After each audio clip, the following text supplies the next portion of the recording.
And welcome back. The Thinkubator is a youth-led Bronx-based organization focusing on training, educating, and connecting Bronx youth to work-based learning experiences, employment, as well as educational opportunities. Youth are connected to businesses, not-for-profits, elected officials, and government to partake in our U.S. democracy and impact change. And here now to share a little bit more about it is the founder and CEO of the Thinkubator, Eddie Summers. And Eddie, good to have you. Thank you. It's great to be here. It's great to have you. And talking about a level of involvement, when you talk about our young people today, to get them connected in these kinds of ways, when you talk specifically, about work-based learning experiences and having that experience, give us a little bit about what was behind the mind of the Thinkubator. Sure. No, thank you for being here again. As I said, the Thinkubator formed out of work with the Bronx Borough President, a nonprofit organization called Here to Here, Dream Yard, and about 20 employers. So in 2018, that group got together and wanted to really focus on youth talent development and really bring power to youth voices. So in 2018, they decided to form what's called the Bronx Private Industry Council, the Bronx PIC, otherwise known as, where they started to provide opportunities during 2018 and 2019 to young people in the Bronx. Then 2020, of course, COVID hits. And at the time, I was the executive director of the Bronx PIC. And COVID hits, and we're like, I don't know if this is going to be sustainable. So we quickly transitioned the Private Industry Council from the Private Industry Council to a food relief organization focused on how do young people in our organization help with food insecurities during COVID-19. And then shortly after, we formed the Thinkubator, which is what I see as a very critical organization to really bring voice to bring power to youth voices in the Bronx and to give them these work-based learning experiences through internships, jobs, and connecting them to educational experiences as well. So we've had about a 2-year period where we've been focused on working with the BP and employers, and then we flipped the model to really empowering youth and really making sure that youth leads at the center of all the work that we do. Yeah, I know one of the pillars that you talk about is actually the Thinkubator Solves. And so part of that is really solving some issues. Talk about the solving component.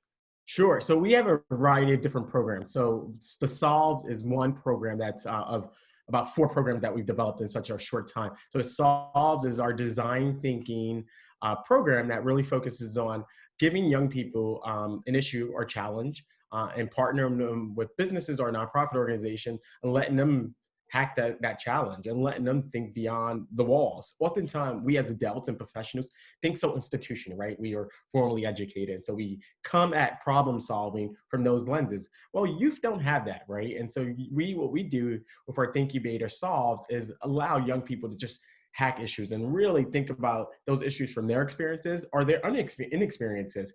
And so over the last year, we've done about 6 Thinkubator Solves challenges.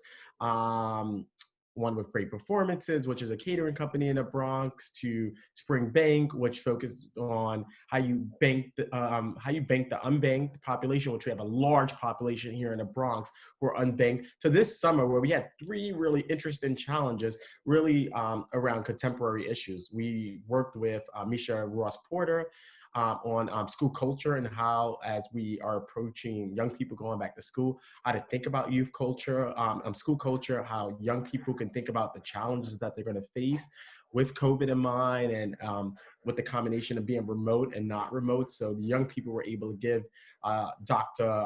Ross Porter some great suggestions and advice about how to think about school culture as we enter back into the fall semester. Another challenge was thinking about school safety. As we know, one of the major contemporary challenges that we've been facing in society is about policing in America. And we know a lot of our schools in New York have had the presence of police and metal detectors and such. And so young people work with legal aid and advocates for children and think about solutions to school safety and how can you create a safe, welcoming environment in light of not having police there or the presence of police officers there. Another challenge that the young people faced was a partnership of Rosa Garcia, who's the owner of Mott Haven Bar and Grill, also has a Create Cafe and Agency 31 that she has. So she's serial entrepreneur, a great person, a great Bronxites. And the young people worked with Rosa on thinking about how can restaurants be successful in the age of COVID. In particular, what Rosa's issues is she's sort of in a desolate area.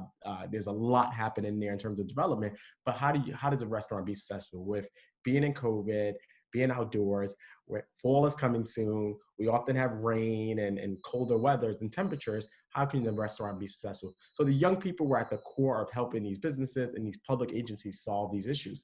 One of the Right. other things that we're doing outside of Thinkubator Solves is our youth council. This fall, we're launching a youth council where former participants from our Thinkubator programs, our Bronx private industry programs, our Here to Here network schools, and DreamYard alumni will get together. About a group of 10 of them, we're going to coalesce and really allow them to form their own agenda. What do I mean by that? They will form their own agenda in terms of issues that impact young people. So one, they'll help us run and govern our organization, but then two, they'll think about some of the issues, whether it's public parks, whether it's schools, whether it's workforce issues, whether it's, thinking about access to technology and Wi-Fi. These young people will be at the core of thinking about what are the issues for Bronx youth that are impacted by in Bronx youth, and how do we form an agenda around this, and how do we advocate and educate about these issues and have a youth lens. Another one major issue that we're thinking about that's critically important that young people are often out of the conversation is reimagining a Bronx economy. We just had a conversation with the Center for New York City Affairs, hosted at the New School, where they have a whole series on reimagine in New York. And we figured, let's connect with them. Let's think about how young people can reimagine a Bronx economy and lead from a youth perspective. Because too often, I have a background, I have a PhD in public policy focused on economic development. Too often, again, we think institutional. And I immediately, when I started to think about the challenges that COVID posed to us, and I thought about how do we revive our Bronx economy, I thought to my training back at the New School when I was getting my PhD, thinking about economic policy. But instead, we want to flip this. We really want young people to think about, what does a new Bronx economy look like? What are those aspects of economy that you want represented, that you would visit, that you would engage with, that you would work at, and that you would consume? And so, And what do you hear? And what are you hearing actually when it comes from the voices of young people? Because obviously, as you said, there are sometimes the voices that are always overlooked, and so we know that they bring a lot to the table. And really, when we think about social change right now, they are the catalyst for the social change that we're seeing. So, what are you hearing from young people in this area? absolutely. So what we're hearing right now, and we're going to launch this youth council and this reimagine the Bronx economy in the fall. But what we're hearing is one of the big things that have stuck with me over this last year. A young person said to me was that, the Bronx is a beautiful place. We have great people here, and we deserve to be heard. I think what's most important is that they want to be heard, and they want their perspectives.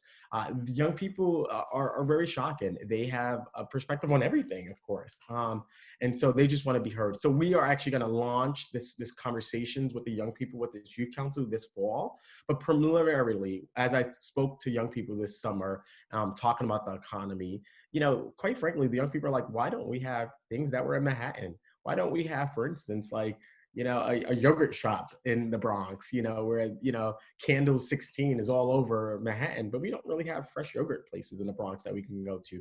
And these youth, when I was talking to them, were specifically talking about the South Bronx.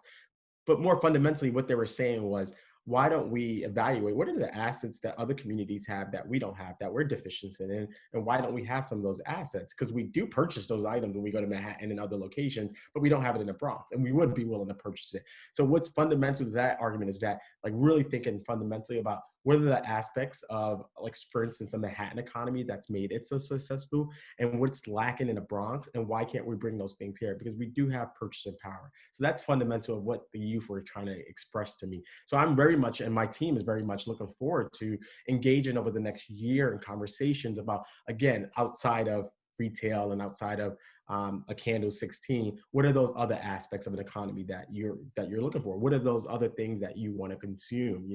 And so one of the big things in the Bronx is we're finally going to see our first, particularly in the South Bronx, our first 100% commercially built building. Now, with COVID-19, I don't know if that's going to continue, but we started to see some activity prior to COVID-19, and I'm hoping that still, some of those activities still exist and happens.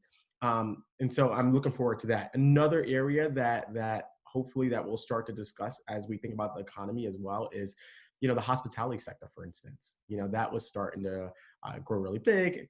Who knows what's going to happen with that? Number of hotels was sparking up in the Bronx. I'm not too sure what's going to happen. We started to see an emergence in the creative economy, which Rosa Garcia is in a new building called the Create Building, which is a hub of creative individuals.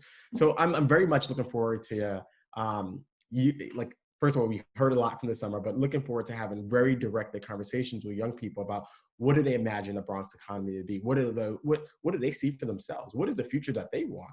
And what is it that they want to see here in the Bronx? So very much looking forward to it. Before we go, please tell people, how can young people actually get connected and be a part? If they want to be a part of this Thinkubator, what do they do? Sure. So we are a newly formed nonprofit. We just got our status this summer, which I'm very excited about. You can go to www.thethinkubator.org. We have a pretty comprehensive website, but we have a page on there about what we do. And then you can go to what we do, see some videos of what we do, and then you can go specifically to the tab on young people. And then there is a form that you fill out. And then one of my team members will come and engage you. So we're very excited for Bronx youth. We really want to make sure that we amplify and empower the voices of Bronx young people. All righty, Eddie Summers, we're going to leave it there. Thank you so much for joining us, talking about the Thinkubator. And if you want more information, all you got to do is go to thethinkubator.org.